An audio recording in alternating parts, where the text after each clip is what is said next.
Bonjour, bonsoir tout le monde. Ça va dépendre à qui les wap regarder vidéo ça. Comment nous est, comment tout bagaille pour nous. Avant même aller plus loin, m'a demandé nous like vidéo ça, partager vidéo ça dans contact nous et puis quitter un petit commentaire pour moi pour nous ka dire qui ça n'a pensé pour moi comment nous et même comment nous apprécier moi. So jeudi a vidéo m'porter pour nous, moi porter quelques bagaille que ou pas supposé faire les ou fin marié.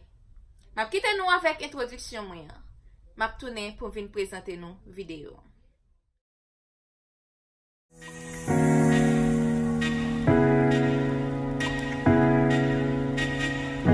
Ok, moi tourner pour venir présenter nous vidéo. Nous allons parler de quelques erreurs que ou pas supposé faire après ou fin marié. Première erreur c'est que nous pas supposé laguer nous après nous fin marié. Ça veut dire nous voulons pour nous t'a supposé, c'est pas nous voulons, nous t'a supposé toujours être plus sexy que j'en nous te compte habitué dans remè. Pour mari nous ka toujours prend feeling la kay nous. Surtout mais pour mesdames yo, pas dit pour prétexte nous marier qu'on y a, nous grand monde, nous pas ka faire qu'on nous belle, nous pas ka mettre belleté. Non, c'est moment ça pour plus belle, c'est moment ça pour plus sexy. L'on fait manger pour monsieur, c'est pour nous mettre petit bagay qui ka attirer monsieur à venir camper bon côté au sur choix pour manger bon derrière, manger tout côté, comprenez? C'est pour mettre au plus sexy après au fin marié. Pas mettre gros rat grand moun sou gros moumou. Ya ou ka mettre ça yo, mais parfois c'est pour faire ti quoi belle pour marier. Même si ou dans cuisine nan, même si ou pral laver, même si ou pral faire un bagay qui pas ta supposé trop luxe, mais ou supposé mettre belle ti bagay pour faire manger à belle ti bagay pour être la caille là pour attirer moun nan sou. Deuxième bagay ou pas supposé faire les ou fin marié, c'est si nous gen ti moun nan relation ou pas supposé bay ti moun nan plus affection que Maria. Ou pas supposé bay ti moun nan plus affection que Maria. Ou a bay ti moun nan affection, ti moun nan mérite affection parle, mais Maria tout mérite affection. Parfois gen moun yo nan foyer yo qui fin marié, le ou vin gen yon petit nan foyer, yo bay petit la tout temps et puis yo oublié Maria. Non.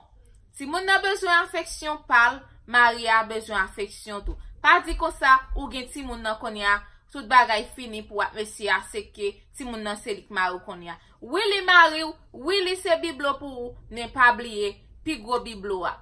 Pi grand biblo gen c'est Maria. Ça c'est deuxième point que ou pas doit quitter rive.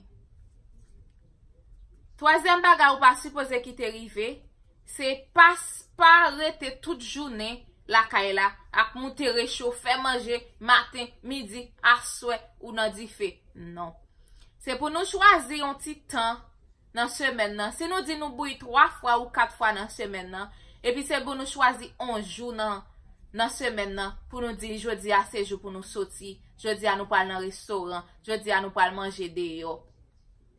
Ça pendant nous sous table à manger dehors, whatever te un petit restaurant, il te un gros restaurant, gen bagay qui ka vini nan tête nous, gen bel plan qui ka vini nan tête nous, gen bel parole qui ka vini. Ça aide l'amour nous, pi please. Quatrième bagay, nous pas doit rester caché en dedans kay la seulement. C'est pour nous sortir, c'est pour nous al détente nous parfois.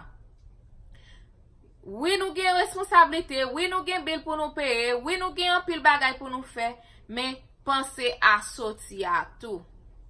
Faut que nous toujours sortir, même si c'est pas chaque jour dans la semaine, mais même si c'est un jour dans la semaine, faut que nous sortir pour nous aller coup. Même si c'est un petit pack qui tout près la caille nous, et puis nous ka just dit jeudi à nous parler d'un petit pack ça, nous parler passer un petit temps ensemble. Nous allons discuter sur quelques bagailles. Pendant nous dans pack là, nous regardé bel petit pied bois, nous marché en bas pack là, comme ça quelques belles plans, quelques belles bagailles à venir dans tête nous.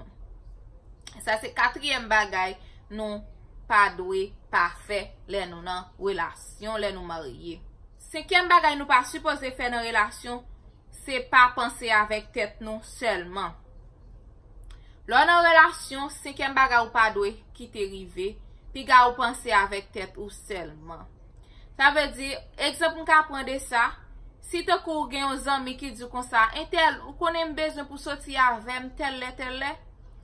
Pa kou e di moun nan, oui.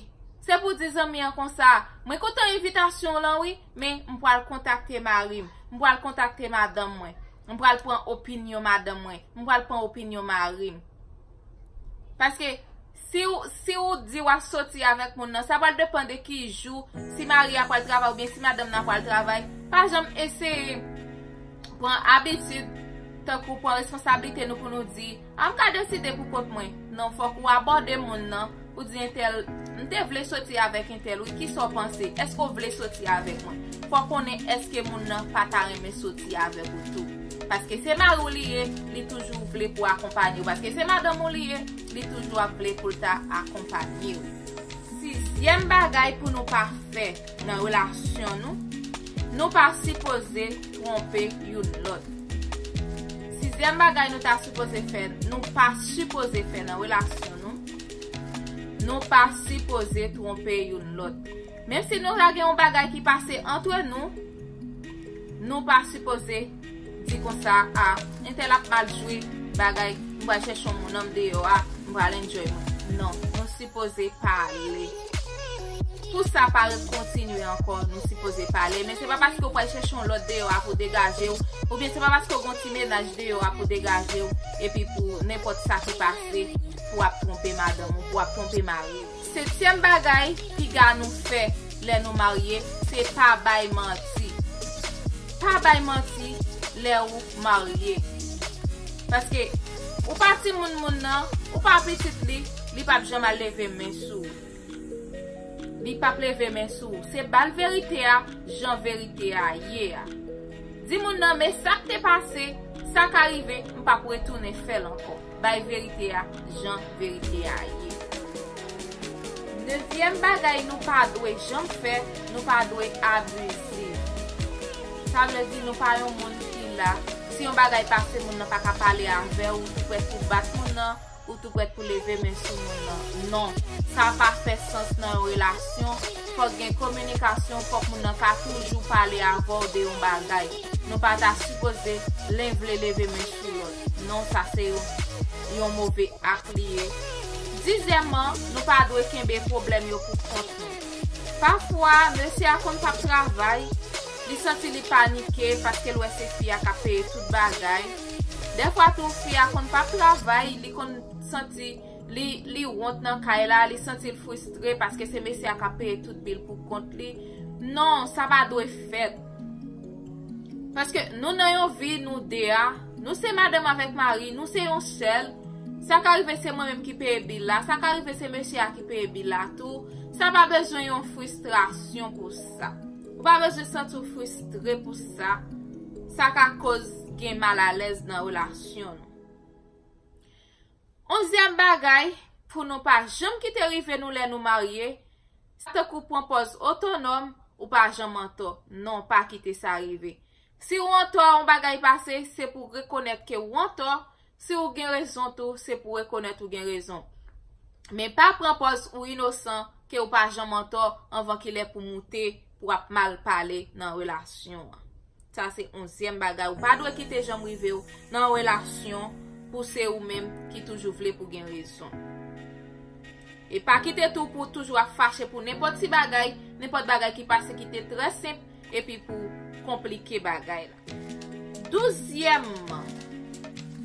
12e bagay pou nou pa jom kite rive nou le nou marye, se jalouzi.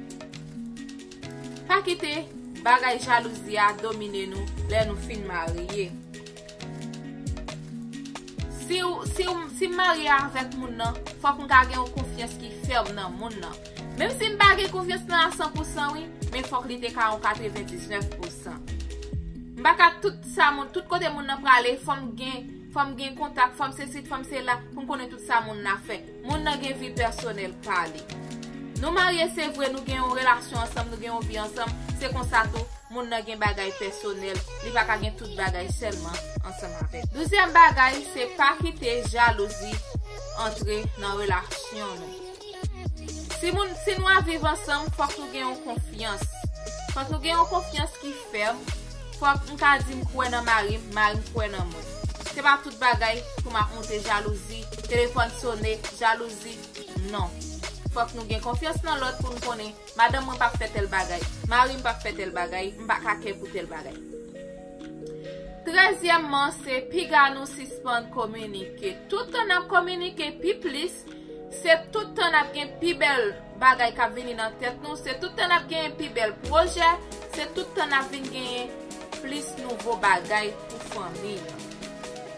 Communication c'est clé dans famille là, nous kon sa yo. Dernier point que me gagne qui c'est 14e point, c'est pas jambe al dormi fâché. Nous ka gen discussion nous parce que langue avec donc kon mordé, kon gen ti problème parfois, ça arrive, mais pas jambe al dormi fâché avec mari. Pas quitter ça arriver ou même.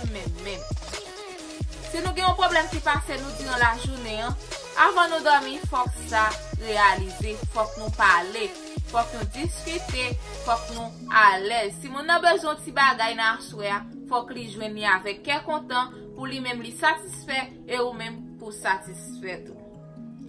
Ok guys, c'est tout petit conseil ça au moins te porté pour nous aujourd'hui.